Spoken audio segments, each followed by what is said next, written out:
आज के इस संगोष्ठी के मुख्य अतिथि माखनलाल चतुर्वेदी राष्ट्रीय पत्रकारिता एवं संचार विश्वविद्यालय भोपाल के माननीय कुलपति महोदय को इससे पहले कि वक्तव्य के लिए आमंत्रित करूं, एक संक्षिप्त परिचय जरूर देना चाहूंगा माननीय कुलपति महोदय जी का। आप वरिष्ठ पत्रकार, स्तंभकार, मीडिया गुरु और संचार विशेषज्ञ हैं। साथ ही भारतीय जनसंचार संस्थान आईआईएमसी नई दिल्ली में महानिदेशक का दायित्व भी निभा चुके हैं। इससे पूर्व आप school of modern media, university of petroleum and energy studies UPES Dehradun में डीन के रूप में भी अपनी सेवाएं दे चुके हैं। आपने दूरदर्शन न्यूज में वरिष्ठ संपादकीय सलाहकार के रूप में भी कार्य किया है। आप एशिया नेट न्यूज नेटवर्क में संपादकीय सलाहकार, प्रेस ट्रस्ट ऑफ इंडिया और डालमिया भारत इंटरप्राइजेस समूह के मीडिया सलाहकार भी रह चुके हैं। आप भोपाल में जागरण लेक्सिटी यूनिवर्सिटी में एपी संचार न्यू दिल्ली में राइट भी हैं। भारत की एक ऐसे पत्रकार हैं जिन्होंने वाशिंगटन टाइम्स द्वारा मार्च 2015 में सियोल में आयोजित वर्ल्ड मीडिया कॉन्फ्रेंस में भारत का प्रतिनिधित्व किया है। आप विभिन्न संस्थाओं से जुड़े हुए हैं और आपको तकरीबन 100 से ज्यादा सम्मान और राष्ट्रीय और अंतर्राष्ट्रीय संगोष्ठियों में आप भागीदारी कर चुके हैं और कई सम्मानों से आप नवाजे जा चुके हैं। अभी आपको भारत के महामहिम राष्ट्रपति के द्वारा गणेश शंकर विद्यार्थी राष्ट्रीय पत्रकारिता पुरस्कार से भी सम्मानित किया जाने वाला है। मैं पूरे सम्मान के साथ माखनलाल चतुर्वेदी राष्ट्रीय पत्रकारिता एवं संचार विश्वविद्यालय के माननीय कुलपति प्रोफेसर के जी सुरेश को मुख्य अतिथि के रूप में संबोधन के लिए सादर आमंत्रित करता हूं। माननीय कुलपति महोदय, माखनलाल चतुर्वेदी राष्ट्रीय पत्रकारिता एवं संचार विश्वविद्यालय। धन्यवाद खोबरे जी। क्षमा चाहता हूं, मैं यात्रा में हूं और लेकिन मैंने आपको कमिटमेंट दिया है और आदरणीय मेरे अग्रज भारद्वाज जी का अगर आदेश है तो मैं इनकार कर ही नहीं सकता हूं। तो ये वाकई सौभाग्य का विषय है कि आज अटल बिहारी वाजपेयी हिंदी विश्वविद्यालय के इस महत्वपूर्ण आयोजन में भाग लेने का मुझे अवसर मिल रहा है। मैं दिल्ली में हूं, कुछ बैठकों के लिए आया हूं, कुछ आवश्यक बैठक के कारण मुझे यात्रा करना पड़ रहा है, लेकिन मैं प्रयास करूंगा। ईश्वर से यही प्रार्थना है कि इंटरनेट कनेक्टिविटी बनाए रखें। श्रद्धेय रामदेव भारद्वाज जी, आज के कार्यक्रम के हमारे मुख्य वक्ता मेरे मित्र पुष्पेंद्र पाल सिंह जी, मेरे युवा मित्र योगेश जी, और आपके विभाग के सभी संकाय सदस्य, विभागाध्यक्ष, शोधार्थी, और इस कार्यक्रम में, इस महत्वपूर्ण आयोजन में जुड़े हुए देश भर से जुड़े प्रतिभागी, आप सभी को बहुत नमस्कार। बहुत ही एक प्रासंगिक विषय पर यह आयोजन हो रहा है और मुझे जो विषय दिया गया है वो भारत में वित्तीय पत्रकारिता है। मैं प्रयास करूंगा कि वित्तीय पत्रकारिता किस तरीके से ग्रामीण पत्रकारिता से भी जुड़ी हुई है, इस विषय पर आपका ध्यान आकर्षित करूं। मैं शुरू करूंगा एक घटना के साथ जो सिर्फ 2 दिन पहले हुई थी। 2 दिन पहले एक बहुत महत्वपूर्ण देश में दिए जाने वाले पत्रकारिता पुरस्कारों का एक जूरी का सदस्य के बैठा हुआ था एक 5 सितारा होटल में, और वहां कुछ बड़े बड़े पत्रकार अपने प्रस्तुति लेकर आए। उसमें कुछ बिजनेस चैनल के हेड भी थे, नाम लेना उचित नहीं होगा, लेकिन वो जब अपने प्रस्तुति करने आए तो जूरी के कुछ सदस्यों ने उनसे एक सवाल पूछा कि हाल ही में आपके चैनल के कुछ संवाददाता पकड़े गए हैं, कई कंपनियों को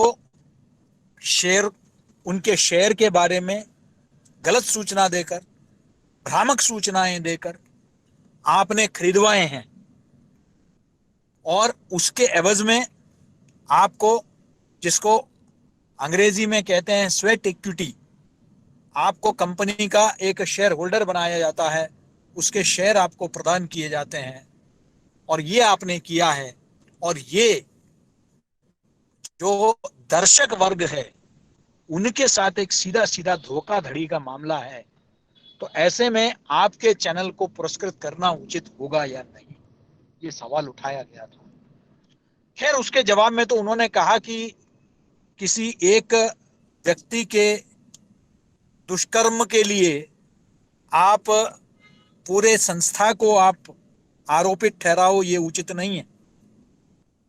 खैर, मैं उस विषय पर नहीं जाना चाहता, लेकिन पत्रकारिता का एक ऐसा एक रूप, एक विकृत रूप, जहां पेड न्यूज भी हम उसे कहते हैं, क्योंकि अक्सर हम पेड न्यूज को राजनीतिक समाचारों के साथ जोड़ते हैं, लेकिन ये पेड न्यूज तो बहुत पहले से ही पत्रकारिता में आ चुका था, जहां कई अखबार, कई चैनल कारपोरेट घरानों से इक्विटी के एवज में आप उनको, उनके बारे में भ्रामक सूचनाएं आप शेयर होल्डर्स को देते हैं, और आम आदमी उस पर भरोसा कर कर पूंजी निवेश करता है।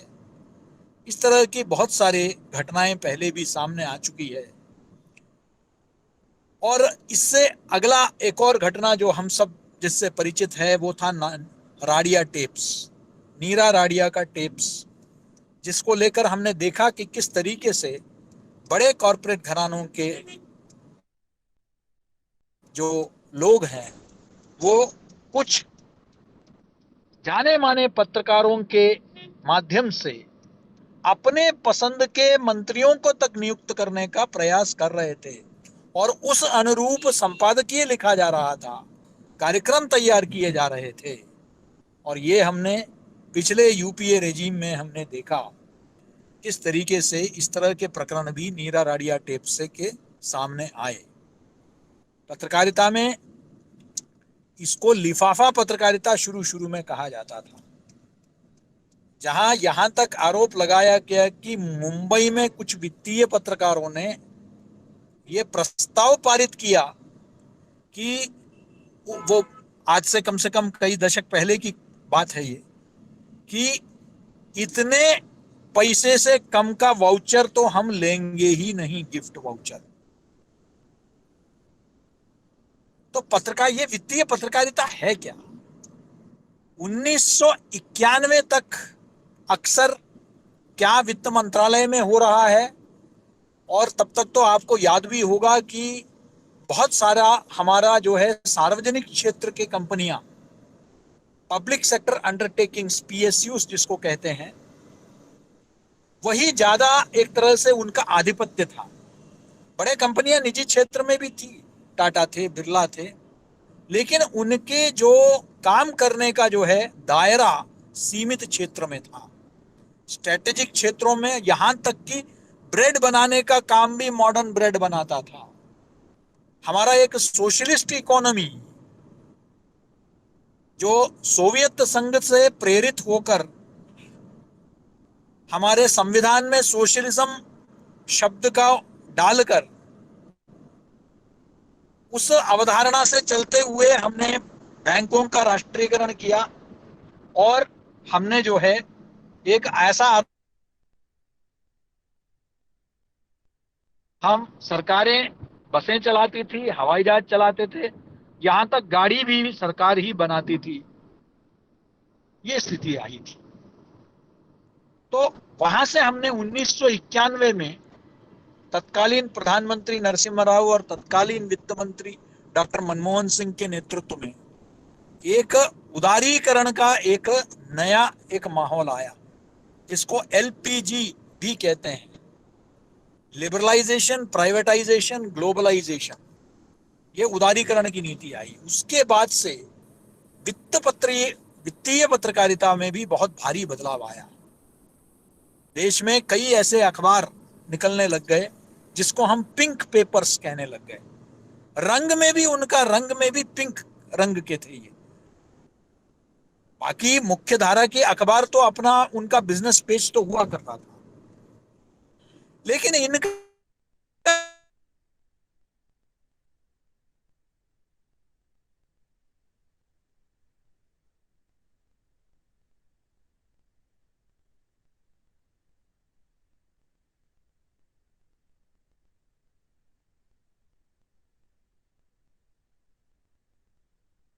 आगे बढ़े, sir internet money connectivity control जी .com इत्यादि। अब हमको ये समझना होगा कि ये वित्तीय पत्रकारिता क्या होती है। अगर आप याद रखेंगे तो हम पत्रकारिता का कहीं ना कहीं आजकल के पत्रकारिता, वैसे तो हमारा जो संचार का परंपरा है, हम लोग भारत में देवऋषि नारद जी से लेकर हम शुरू करते हैं। संजय उवाच, महाभारत में वो पूरा एक परंपरा है संचार का। आगे चलकर हम भरत मुनि के नाट्य शास्त्र में देखते हैं। लेकिन आधुनिक मीडिया का जो हम अक्सर बताते हैं कि जेम्स ऑगस्टस हिक्की ने हिक्कीज गैजेट जब शुरू किया कोलकाता से, तब से लेकर ये शुरू हुआ। तो ये हिक्कीज गैजेट क्या था? हिक्कीज गैजेट जो है, ये कलकत्ता के बंदरगाह में जो विदेशी जहाज आते थे उसमें कौन सा सामान कब उतारा जाएगा और उसको लेकर सूचना जो है वो दिया जाता था। यह है हिक्कीज गैजेट का मुख्य उद्देश्य। और उस वक्त तत्कालीन जितने भी अंग्रेजी अखबार या सूचना पत्र निकलते थे वो इस तरह के खबरों से ही शुरू होते थे, क्योंकि ब्रिटिश ईस्ट इंडिया कंपनी मुख्य रूप से वो एक व्यापार की आयात निर्यात की कंपनी थी। वो भारत से रॉ मटेरियल भेजता था और विदेशों से वो तैयार माल को थे, उसका सूचना का आदान प्रदान था।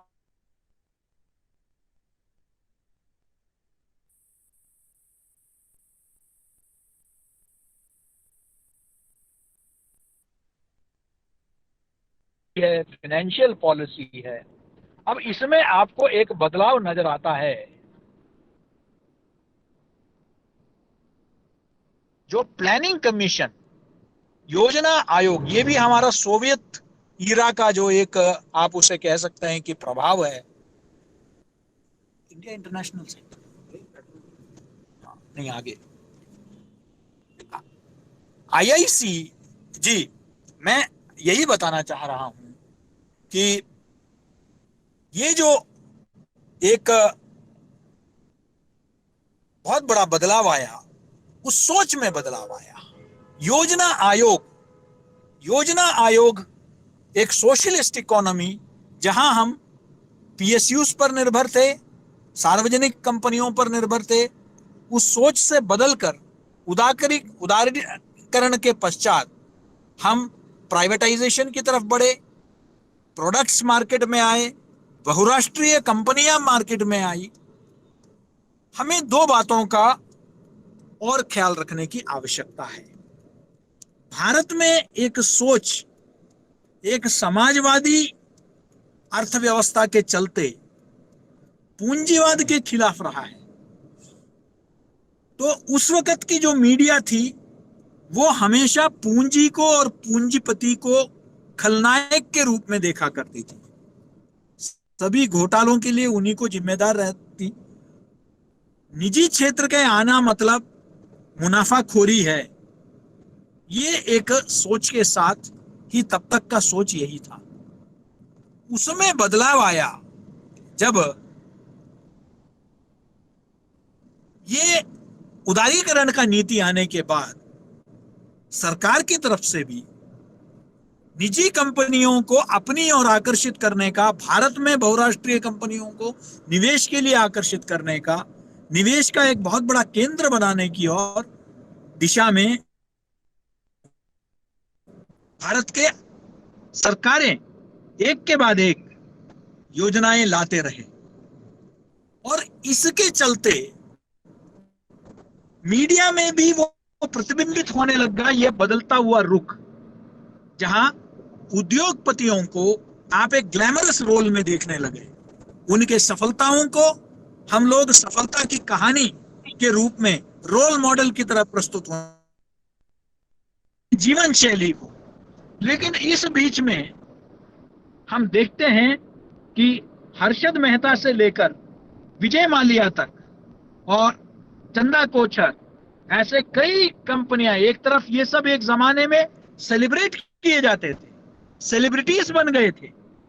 इनको हम देखते हैं कि बाद में पता चलता है कि इनका हमने एक विकृत रूप देखा, जहां इन्होंने व्यवस्था में जो कमी है उसका फायदा अपने निजी स्वार्थ के लिए उन्होंने जनता के निवेश किए हुए पूंजी से उन्होंने खिलवाड़ किया, देश हित के साथ खिलवाड़ किया और खुद वो भगोड़े हो गए कानून से। ऐसे बहुत सारे आयाम हमारे सामने, नीरव मोदी आया है और न जाने कितने ऐसी घटनाएं हमारे सामने आई जहां हमने देखा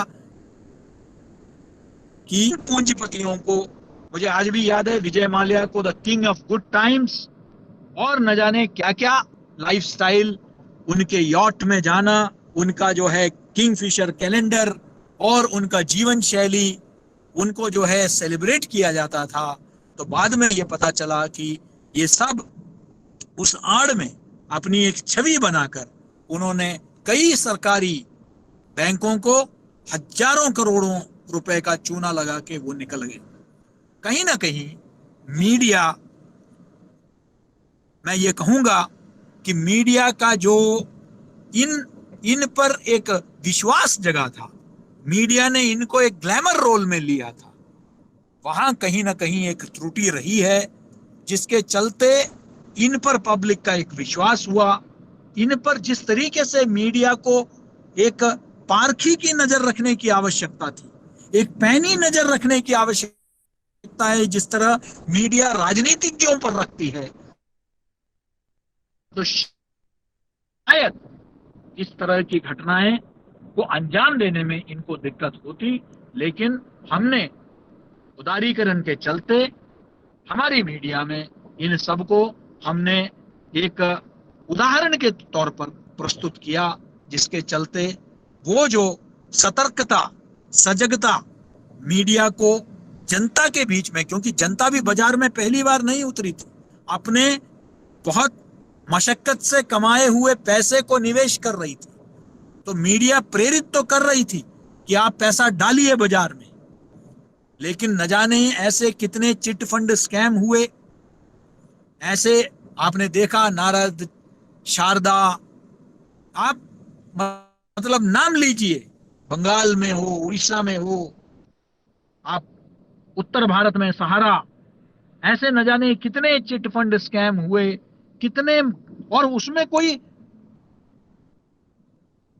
संपन्न लोगों का नहीं, उच्च मध्यम वर्गों का नहीं, मध्यम वर्ग का भी नहीं, बल्कि जो गरीब तबका है, जो महीने का मजदूरी से पैसा कमाता है, वो अपने 10-10 रुपए, 20-20 रुपए, 100-100 रुपए, 200 रुपए, इस हिसाब से, करोड़ों के हिसाब से ऐसे पैसे इकट्ठे किए गए।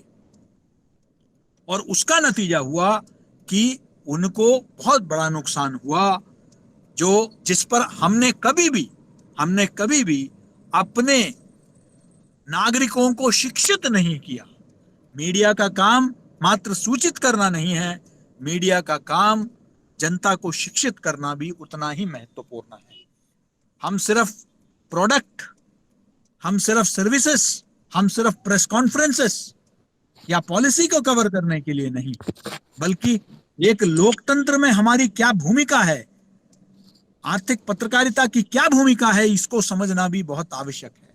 अफसोस इस बात का है कि आज जब आर्थिक पत्रकारिता को हम इवन व्यावसायिक पत्रकारिता कह रहे हैं, कई बड़े बड़े संस्थाओं में बिजनेस जर्नलिज्म के कोर्सेस किए जा रहे हैं, पाठ्यक्रम चलाए जा रहे हैं। जी एक सेकेंड, साइड में रोक देना थोड़ा आगे। बहुत सारे पाठ्यक्रम भी चलाए जा रहे हैं, लेकिन क्या होना चाहिए भारत की आर्थिक पत्रकारिता, इसको समझने की आवश्यकता है। भारत की पत्रकारिता, आर्थिक पत्रकारिता, भारत के जनसाधारण को, वित्तीय विषयों को जनसाधारण की भाषा में समझा पाए, वही होनी चाहिए भारतीय पत्रकारिता, भारत की वित्तीय पत्रकारिता। भारत के ग्रामीण अंचलों में जो विकास के कार्य चल रहे हैं, जिससे वित्त अर्जित होता है, उस बारे में उनको शिक्षित करना बहुत आवश्यक है। बांग्लादेश जैसे छोटे मुल्कों में भी ग्रामीण बैंक जैसे, मोहम्मद यूनुस का ग्रामीण बैंक जैसे बहुत सफल प्रयोग किए जा रहे हैं, लेकिन हमारे यहाँ हम देखते हैं कि जिस देश में क्रेडिट के अभाव में किसान आत्महत्या करते हैं, यहाँ इस तरह की कोई योजना नहीं है, इस तरह के कोई सफल प्रयोग नहीं है।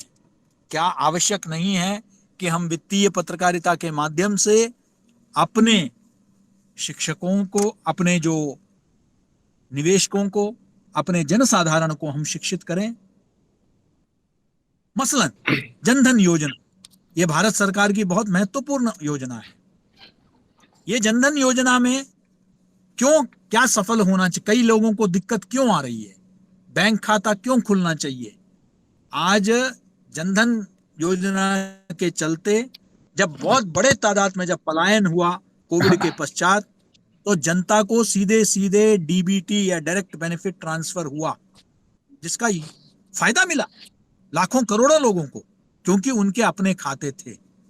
मैं समझता हूं कि इस तरह की योजनाओं, मुद्रा योजना हो, जहां छोटे छोटे दुकानदारों को, वेंडर्स को, स्ट्रीट वेंडर्स जिनको कहते हैं, उनको उसका लाभ मिल सकता है। लेकिन क्या उसमें भी घूस लिया जा रहा है? उसमें भी लोगों को लोन मिलने में दिक्कत हो रही है क्या? आज हम एक तरफ कहते हैं, आज ये संभव नहीं है किसी भी सरकार के लिए कि वो सभी को रोजगार प्रदान करे, लेकिन जी मैं 5 मिनट में अपना समाप्त करूंगा, समय का शायद मैं सीमा पार कर चुका हूं, लेकिन 5 और मिनट में अपनी बात को रखता हूं, क्योंकि आपने विषय ऐसा दिया है कि वो 20-25 मिनट में समाप्त करना बड़ा मुश्किल है, और जिस प्रोफेसर को 1.5 घंटे की लेक्चर की आदत है उसे आप कहें, तो मैं कोशिश कर रहा हूं कि गागर में सागर भरूं।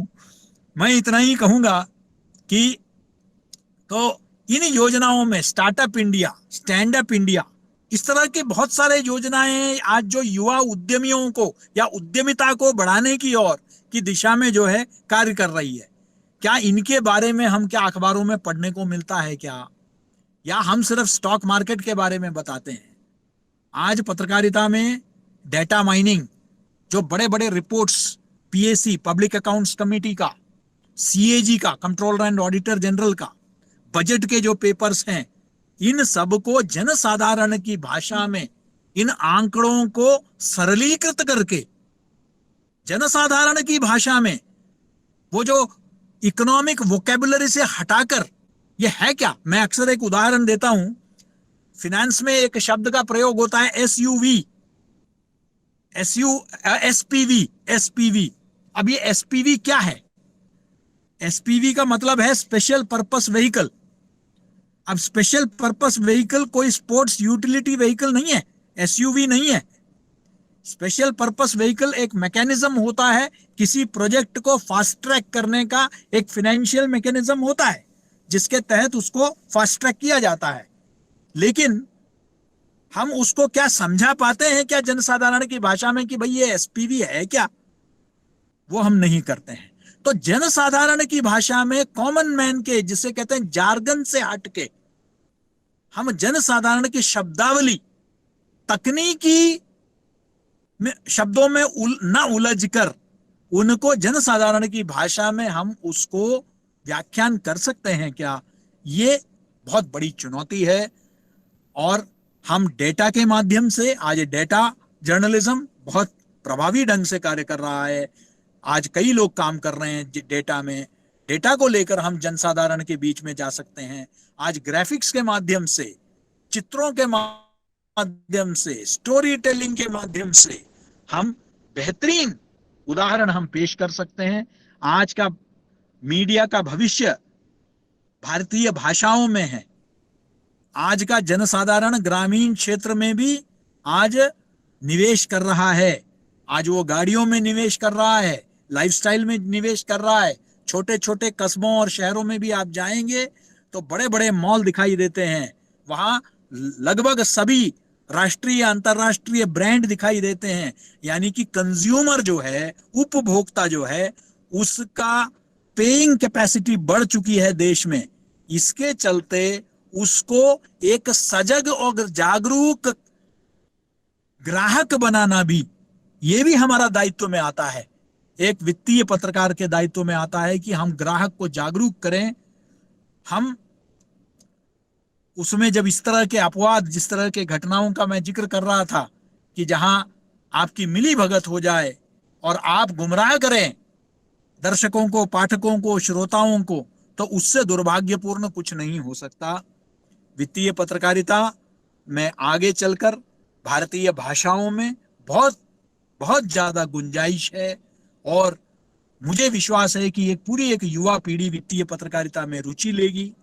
उनको हमारे आपके जैसे विश्वविद्यालय का मार्गदर्शन मिलेगा, अच्छे संवेदनशील। देखिए, अल्टीमेटली एक वित्तीय पत्रकार का जो दायित्व या धर्म है वो अपने पाठकों के प्रति है।